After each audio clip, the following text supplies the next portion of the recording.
أعوذ بالله من الشيطان اللعين الرجيم بسم الله الرحمن الرحيم هذا يوم الفصل الذي كنتم به تكذبون احشروا الذين ظلموا أزواجهم وما كانوا يعبدون من دون الله فاهدوهم إلى صراط الجحيم وقفوهم إنهم مسؤولون ما لكم لا تناصرون اللهم صل على محمد وآل محمد وعجل فرجهم سلام علیکم ورحمۃ اللہ وبرکاتہ۔ اللہ تبارک و تعالیٰ کا شکر ہے کہ میں نے سورہ صافات جو قرآن مجید کا 37 نمبر کا سورہ اس کی 5 آیات کی تلاوت کا شرف حاصل کیا۔ آیات کے نشانات ہیں 21 سے لے کر 25 تک۔ آیت نمبر 21 کا ترجمہ یہ ہے کہ یہ فیصلے کا وہ دن ہے جس کی تم تکذیب کرتے تھے۔ مشرکین کو بتایا جا رہا ہے کہ اب شاید تم سمجھ گئے ہو کہ یہ وہی فیصلے کا دن ہے جس کی تم پوری زندگی تکذیب کرتے تھے۔ قیامت کے دن یعنی یوم الفصل سے مراد یہ ہو سکتا ہے کہ آج اس بات کا فیصلہ ہونے والا ہے کہ اہل جنت کون، بیناور اہل جہنم کون ہیں، اور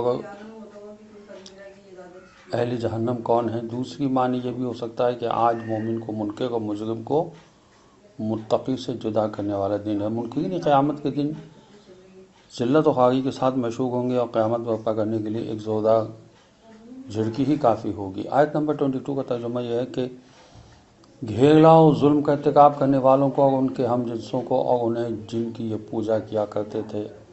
آیت نمبر 23 کا ترجمہ یہ ہے کہ اللہ کو چھوڑ کر پھر انہیں جہنم کے راستے کی طرف ہانکو۔ مجرمین کی قسمت کا فیصلہ ہونے کے بعد متعلقہ فرشتوں کو یہ حکم ملے گا کہ درج ذیل گروہوں کو ایک جگہ جمع کرو۔ جن لوگوں نے ظلم کا ارتکاب کیا ہے، ظلم کا ارتکاب کرنے والوں سے مراد وہ ظالم لوگ ہیں جنہوں نے شرک کا ارتکاب کیا، اس پر ڈٹے گئے اور کفر و شرک کی حالت میں مر گئے۔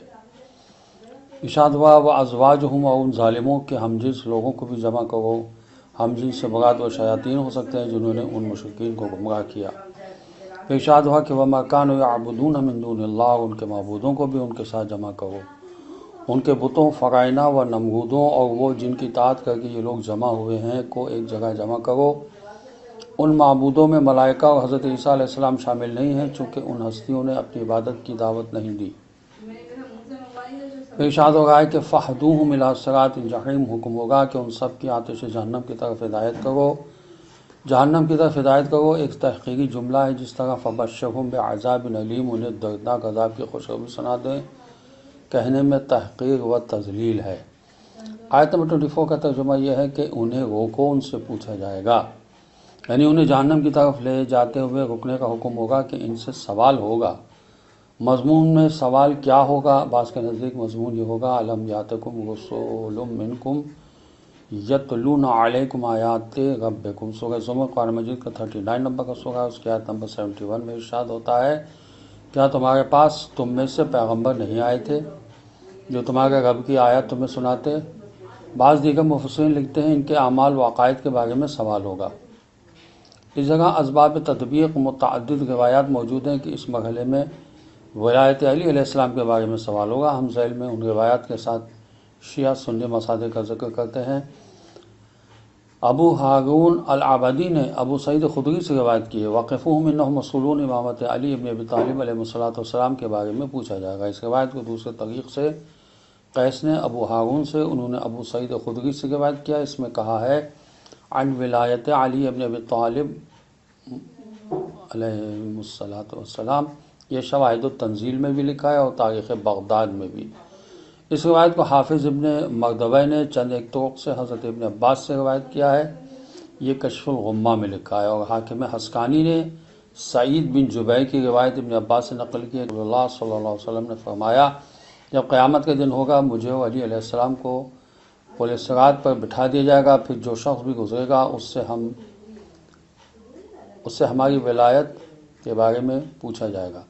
اگر اس کے ساتھ ولایت علی موجود ہے تو درست، ورنہ اسے آتش جہنم میں پھینک دیا جائے گا، اور یہ اللہ کا فرمان ہے، انہیں روکو، اس سے پوچھا جائے گا۔